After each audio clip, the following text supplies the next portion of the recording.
Greetings. Today I want to take you along an adventure to a very remote area in the United States, and it's called Chinle Wash. Chinle Wash is along the San Juan River up near the Four Corners area of the United States in southern Utah.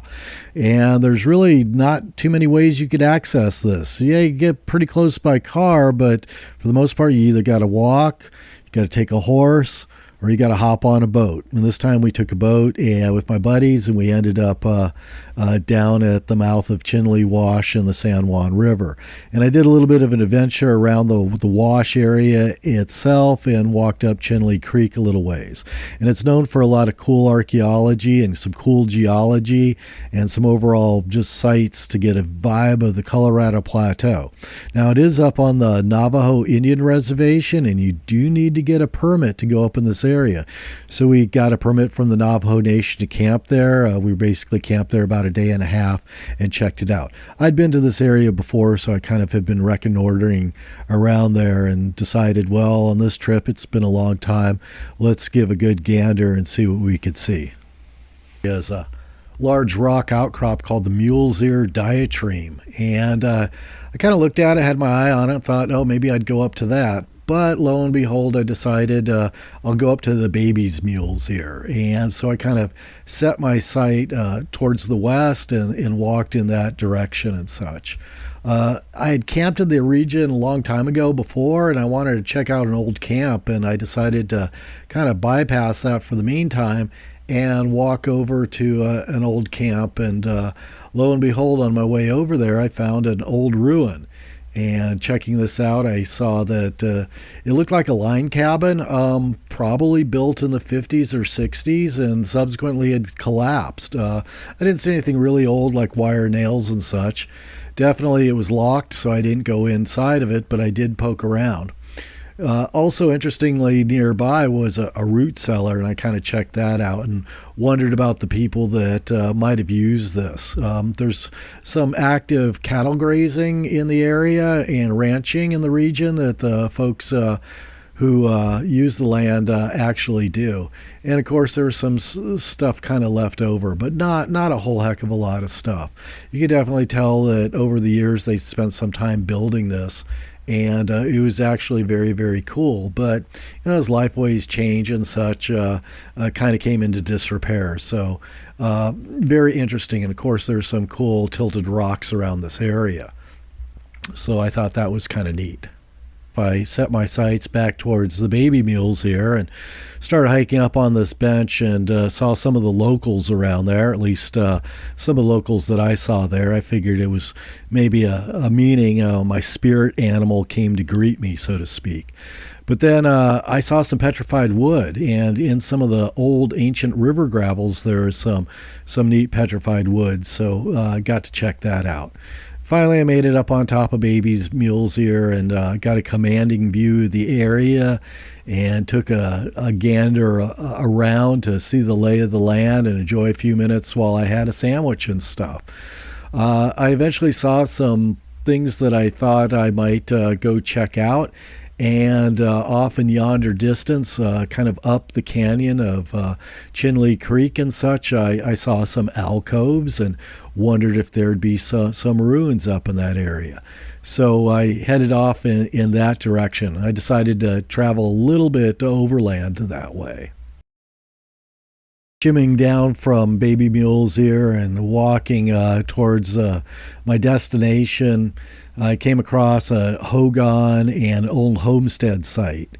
And people, used to live down here, and I could totally see why. It's kind of a neat and interesting place. I can imagine this being maybe a summer cabin or maybe even a winter cabin, depending on how they were grazing their animals, say sheep or cows and such. It was pretty interesting. I wasn't sure how old it was. I did find a Coke bottle that was from Price, Utah, which is somewhat nearby. Wasn't too discolored, but maybe from the 1960s or so. There wasn't any wire nails in anything. It was all probably post-World War II. And then one of the neatest kind of archaeological finds that I saw associated with this was an old stove. And I'm not really sure about the vintage of the stove. I imagine it's from the 20s or 30s. 30s based on kind of a Google search, though it was probably not brought at that time. It was probably used in a more traditional house and then eventually relegated out towards the ranch, so to speak. There was a patent number on it, and again, an internet search didn't result in anything, but I thought it was pretty cool. And it's definitely a vanity stove patent number 2. So I have a feeling it's from the 20s or 30s and probably brought in after World War II. So that was just kind of my feeling of the general area. There was an enamel coffee tin and some old tin cans around there, but not a whole heck of a lot of stuff to kind of date the area. But I could definitely imagine them having a good time living there. For a while along kind of the delta of Chinle Wash where it meets the San Juan River, I decided to start cross-countrying it up one of the sandstone benches there. So I made my way up there and started trekking overland, so to speak, and very sightful. And I kept on seeing kind of my destination in the distance. One thing that's nice about hiking in this area is it's very wide open and for the most part fairly easy walking and such. The color started getting really spectacular as the clouds cleared and the sun was beginning to set, or at least getting towards that, and looking back to the places that I had actually been. And I basically kind of traversed over a mesa and made it over to Chinle Creek and looked around and saw just how beautiful it actually was. And one of the things in the sandstone there is produced these alcoves, and these are due to weaknesses in the rock. And traditionally, ancient Native American people would often build structures in these for protection and such. It also gives a really commanding vantage point to see and stuff. It also provides some good climatic effect. You know, it does get hot there in the summertime, so with a little bit of shade, it's kind of nice. And with the low angle of the sun actually gets in some of these and actually warms them up and adds some thermal relief. Well, it was funny because I was walking around and came across this old, I don't know, trail, and I can imagine it being quite old, but somebody had lined some stones along it and was a nice path down to the creek itself.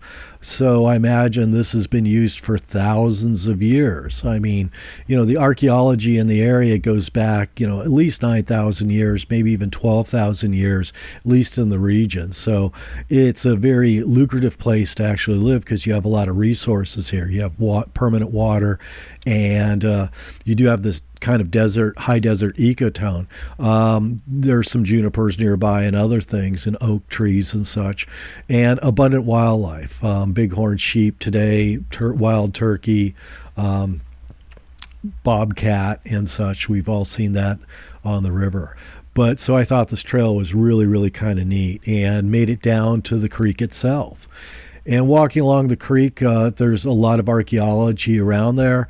And probably the most famous is some of these granaries that we actually see. And then what we actually have is a pictograph. And a pictograph is a painting on the wall as opposed to something that's pecked in there, which is called a pectograph. And it's called Baseball Man, affectionately.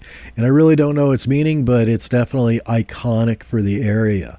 And there's some granaries right up above it. It's one of the more common, easier archaeologists to actually see within the area. So pretty famous there. And it took a little bit of time there for some respect. There's a number of pictographs around there as well as petroglyphs. It's really difficult to get up to those granaries and such. I mean, especially today.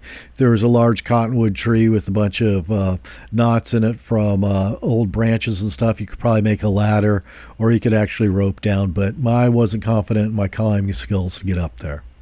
Well, I continued on across that and kind of crossed the river and made it up to this Sandstone Bench, so to speak. And trying to find and pick a way up is always kind of interesting. And otherwise, you know, with the contrast of the green leaves and the blue sky and the red rock, I just had to kind of groove on the scene, so to speak. So it's definitely eye beholding and such. I did encounter a number of these different alcoves, and kind of getting up upon closer inspection of some of these, I didn't see any, notable sites and stuff, any cool archaeology that could be had in some of those. So I kind of continued on and looked around until I kind of came up to this one alcove that kind of looks like a fish mouth and such, and noted that there might be some archaeology up there. So I decided to walk towards that.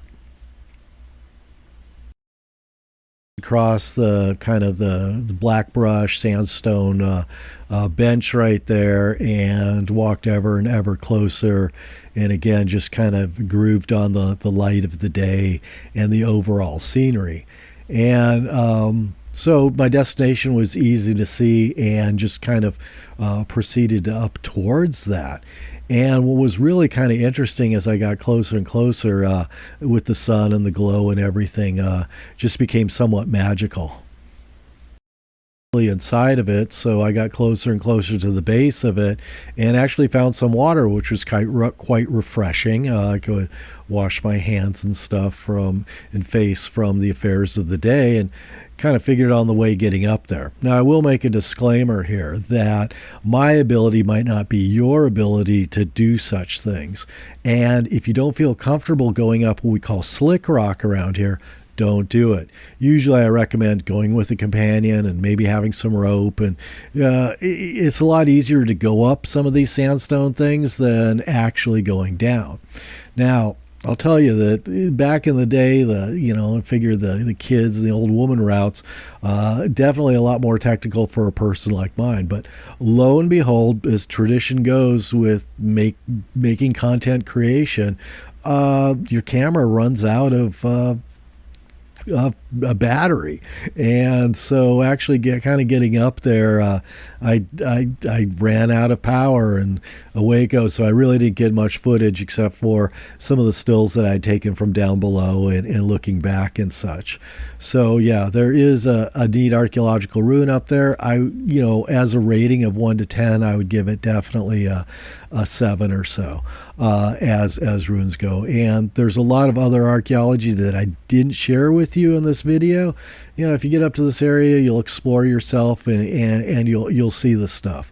I mean, it's very, very impressive to think that there's history going back in this area several hundreds of years, and if not thousands of years. At least what's obvious is 1,000 years and younger. What's not obvious are some of the subtleties that go back 3, 4, 5, 6, 10,000 years ago. So hiking back to camp, I got to kind of look around and see the lay of the land and where I'd been in kind of this big circle loop that I actually did, and enjoy the revelry of the site. Back and kind of getting to the point where I'd kind of left the trail before, and looking at the lay of the land and where I'd been. And when I got back to camp, it was to much ado. My buddies and I got together to celebrate the life of our buddy Mike McDonald, who I'd like to dedicate this episode towards. He's a gentleman that we had put a lot of water under the boat with over the years, and a great guy. I'll always miss his laughter. So I dedicate this to you, Mike, and to you, the viewers, for watching this, and we'll bid you adieu and catch you on the next adventure. Sure.